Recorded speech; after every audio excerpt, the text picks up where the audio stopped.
Quelqu'un m'a dit un jour, n'arrête jamais de travailler. Ok. Peu importe là où tu en es, hein, que tu sois au début de ton projet, au milieu, ou que tu aies l'impression que tu as déjà accompli quelque chose, n'arrête pas de travailler. Mais moi, ce que je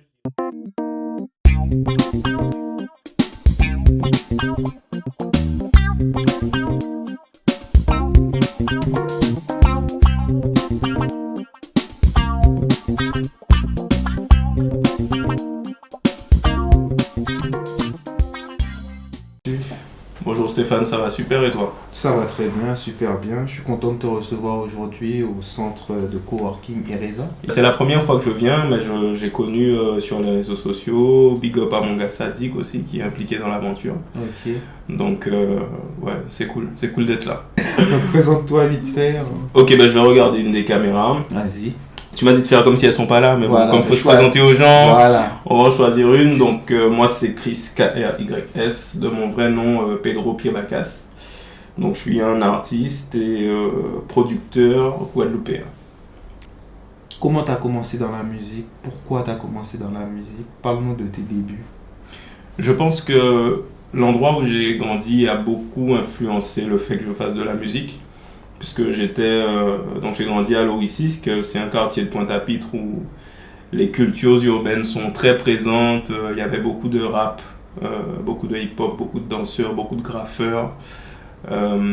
Et avec un quartier populaire avec tout ce que ça suppose et puis une énergie très particulière et de la musique quoi. Donc très tôt j'ai été plongé là-dedans, j'ai commencé à chanter, j'avais 13 ans. D'ailleurs j'ai commencé par le hip-hop, à l'époque c'était le groupe Clan qui cartonnait, Ouais, et c'est un groupe de mon quartier, donc j'ai eu cette influence-là et puis l'envie de m'exprimer, d'écrire, voilà, c'est comme ça que ça a commencé. Ok. Et tu penses que c'est quelque chose d'inné ou c'est venu avec la passion, tout ça Alors, me concernant, c'est inné, je pense, parce que Ouais. depuis tout petit, j'étais très fan de Michael. On a même quelques dossiers, quelques vidéos de moi en train de danser Michael Jackson carrément dans des magasins, des centres Ouais. commerciaux, dans la rue. Enfin, j'ai toujours aimé danser, chanter, de tout temps, quoi. Ouais. Après, vraiment l'écriture, le hip-hop, le dancehall, c'est arrivé dans l'adolescence. D'accord, ok. Donc tu es un artiste un peu dans l'âme et tu as décidé de t'exprimer. C'est ça. Et en ce moment, quelle activité tu développes en ce moment? Alors en ce moment, je continue la musique. Quelle activité je continue la production avec Missy Sadik, avec Colonel Réel. Je continue le suivi de leurs albums qui sont déjà sortis. Et je produis également une émission de télé Ok. qui s'appelle Lyrics, qui est coproduite avec Canal Plus Antilles. Ouais. On avait fait une première saison en 2019, on a été renouvelé en 2020 et on est en train de boucler les tournages. Ok, pour 2021. C'est ça. Pourquoi tu as décidé d'entreprendre? Parce qu'on sait que tu es un chanteur, un artiste, un showman. Mm. Pourquoi tu as décidé d'entreprendre et pas continuer une carrière musicale comme beaucoup de chanteurs le font? Alors, il y a déjà eu une première étape dans mon parcours, c'est les études. Ok. C'est-à-dire que j'ai toujours vu l'éducation, l'instruction comme une chance. Ok. Il y a eu autour de moi beaucoup de jeunes qui ont dérapé, qui ont eu des cheminements un petit peu compliqués. Et il y en a d'autres justement qui par l'instruction, par l'éducation, ont pu trouver des voies pour se sortir de situations sociales quelquefois difficiles. Ok. Donc moi j'ai toujours été intéressé par les études et en plus j'ai eu la chance d'être bien orienté, ce qui n'est pas le cas de tout le monde. C'est-à-dire que très tôt après mon bac, j'ai été orienté vers des études économiques et de management qui m'ont plu en fait. Ok. Qui m'ont plu en fait. Je me définis comme un amoureux de la feuille blanche. Ouais.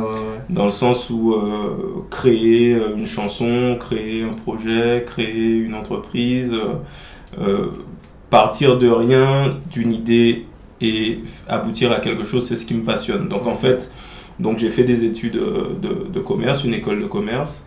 Et quand j'ai terminé mes études, j'étais déjà un chanteur, je dirais professionnel, puisque j'étais à l'époque signé chez Universal. Et ce que j'ai voulu faire, c'est faire un petit peu la jonction entre ce que j'avais appris euh, et ma passion qui était la musique. Donc malgré le fait que j'étais artiste et que j'avais mes tournées, mon studio, enfin tout ça, j'ai décidé de monter mon label de prod et de produire des projets pour commencer. Et puis avec le temps, ça a grossi et je continue donc la production.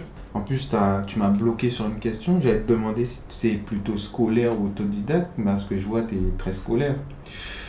Être scolaire, je ne l'aurais pas dit comme ça, j'aurais dit simplement que apprendre pour moi c'est quelque chose d'important. Je veux toujours continuer à apprendre et voilà, donc ça je suis comme ça depuis très jeune. Maintenant je pense pas qu'on puisse être scolaire dans le sens très trop cadré et réussir dans la musique.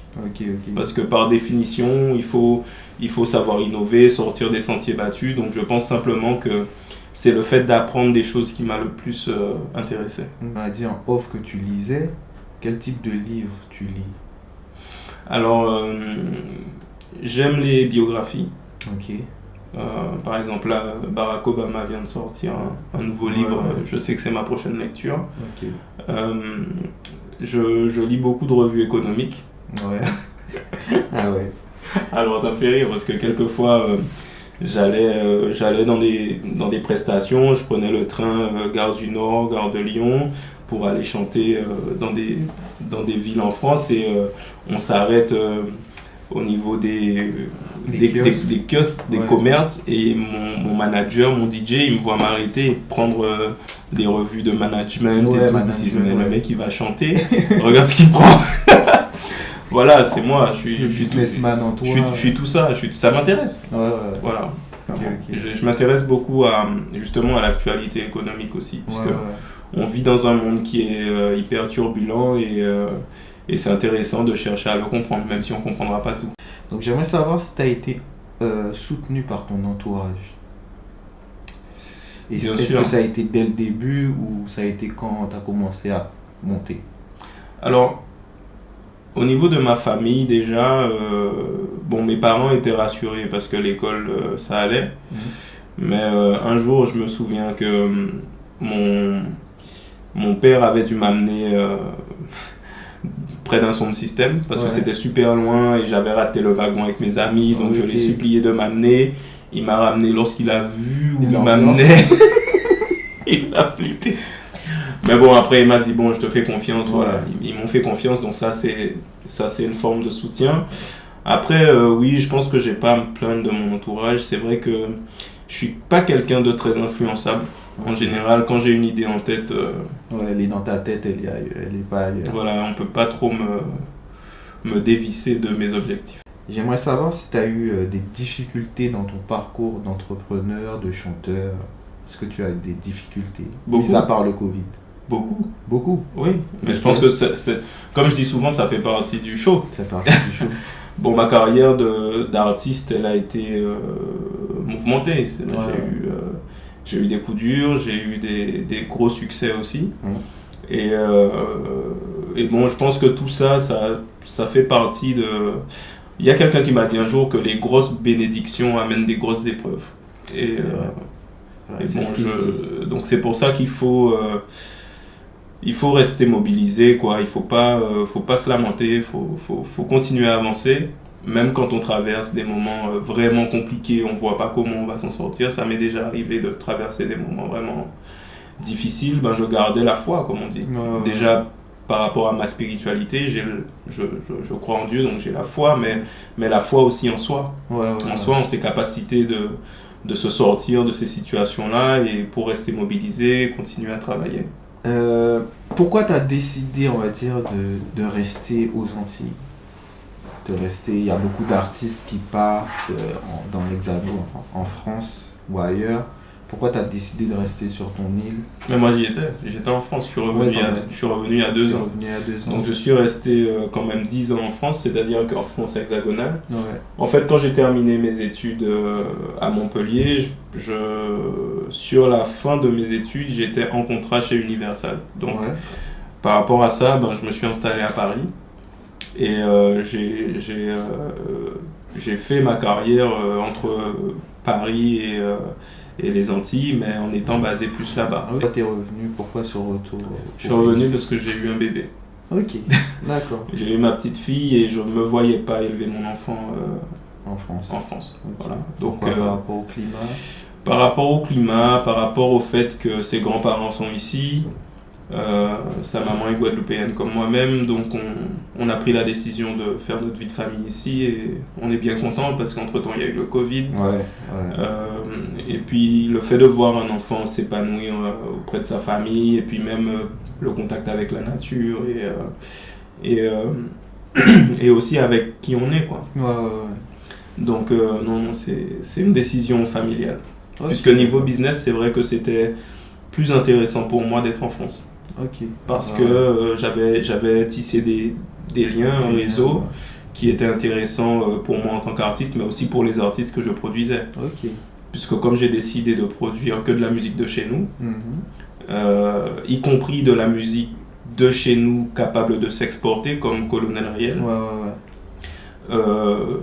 des artistes que je produisais qui étaient basés aux Antilles, ils pouvaient bénéficier justement de mon réseau en France pour pouvoir leur organiser des concerts à Paris, avoir des opportunités de distribution ou toutes les opportunités qui existent dans l'Hexagone et pas forcément ici, quoi. Ok. Et le fait que tu sois plus là-bas, ça a eu une incidence sur ton réseau ou pas du tout? On peut faire les choses à distance. Les nouvelles technologies permettent de garder le contact, mais c'est pas pareil. Le contact humain est toujours mieux. Voilà. Ok, d'accord. Quand on est sur place, on est plus à même d'être réactif, quoi. Tu m'as parlé de ton association. Est-ce qu'elle est toujours d'actualité ou comment ça se passe? L'association existe toujours, mais cette année justement on pensait faire un appel à bénévoles pour renouveler le personnel bénévole et faire de nouveaux projets, puisque l'association a plus de 10 ans aujourd'hui, Destination Réussite, et je pense que par rapport à toutes les conditions sanitaires, la crise sanitaire, c'était difficile, compliqué, quasiment impossible de remobiliser des bénévoles pour faire des actions à gauche, à droite. Donc, on reprendra, je pense, l'année prochaine. Ok. Avant de finir, parle-nous un peu de Step Out, l'avenir de Step Out. Comment ça se passe pour toi? Alors, il faut savoir, la vision de Step Out, déjà, c'est la culture, les artistes, la musique de chez nous, de pouvoir l'exporter. C'est pour ça qu'on s'appelle Step Out. C'est-à-dire, fort de nos richesses, d'être capable d'adresser un public national, international. Donc c'est dans ce sens-là que le label a été créé, avec un fonctionnement interne professionnalisant pour les artistes. Puisqu'en fait, on constate, et encore aujourd'hui, qu'aux Antilles, il y a beaucoup de talents, beaucoup d'artistes qui sont talentueux, qui sont créatifs, qui sont dynamiques aussi, très productifs, qui font beaucoup de chansons, beaucoup de clips, qui ont beaucoup d'idées. Mais malheureusement, ils ont beaucoup de mal à trouver un accompagnement professionnel pour pouvoir pérenniser leur carrière, leurs revenus, bien gérer l'aspect juridique de la musique, etc. Et en fait, moi, c'est dans ce sens-là que j'ai entrepris Step Out. Depuis quelque temps, j'ai stoppé les signatures, les nouvelles signatures du moins, parce que je considère que la musique a énormément changé, que les artistes aujourd'hui sont des entrepreneurs de leur propre carrière. Donc ça fait déjà quelque temps que je réfléchis à la meilleure manière de pouvoir accompagner un artiste en 2020, 2021, 2022 en ayant une société, une entreprise qui lui apporte ce qui lui manque.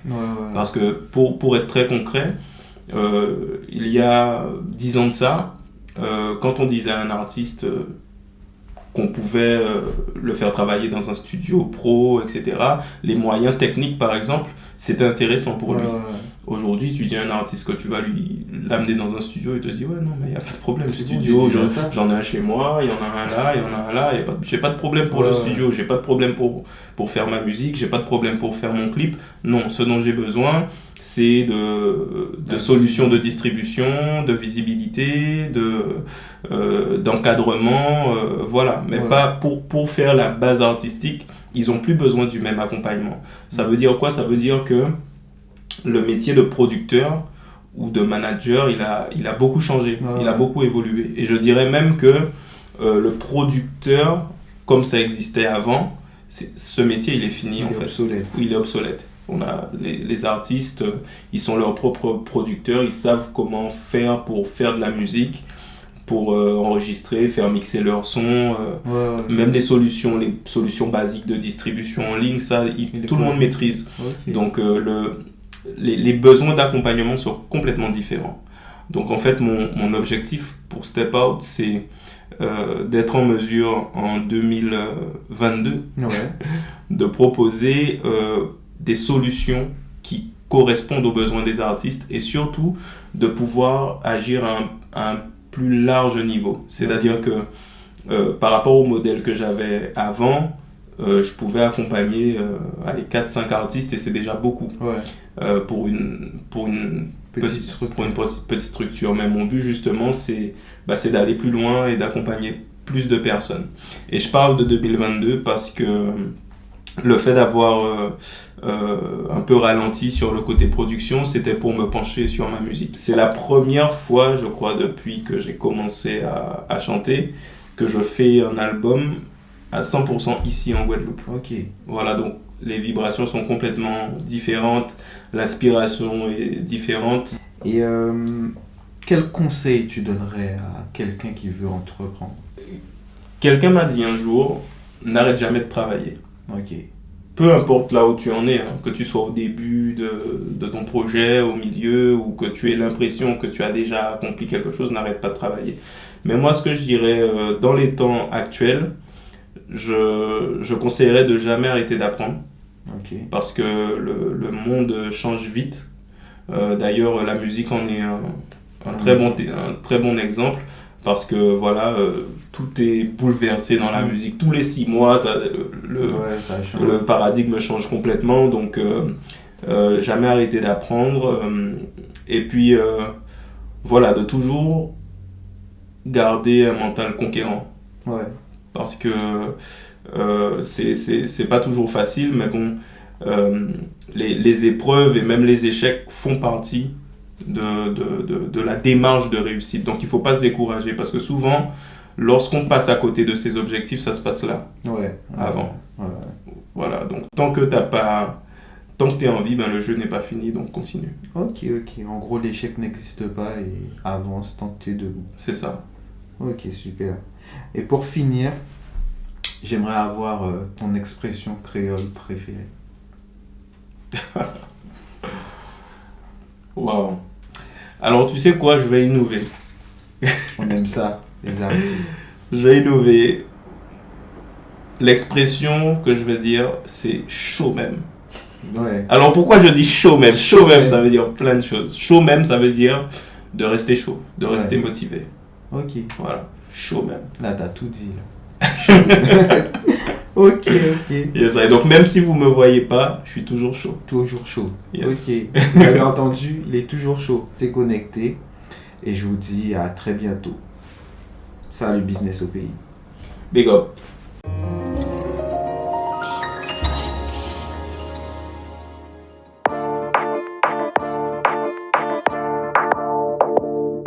Quand pirate, c'est qu'on ça moins qu'à naviguer, dis moins qu'à soleil, qu'à somme, tellement longtemps le même mot.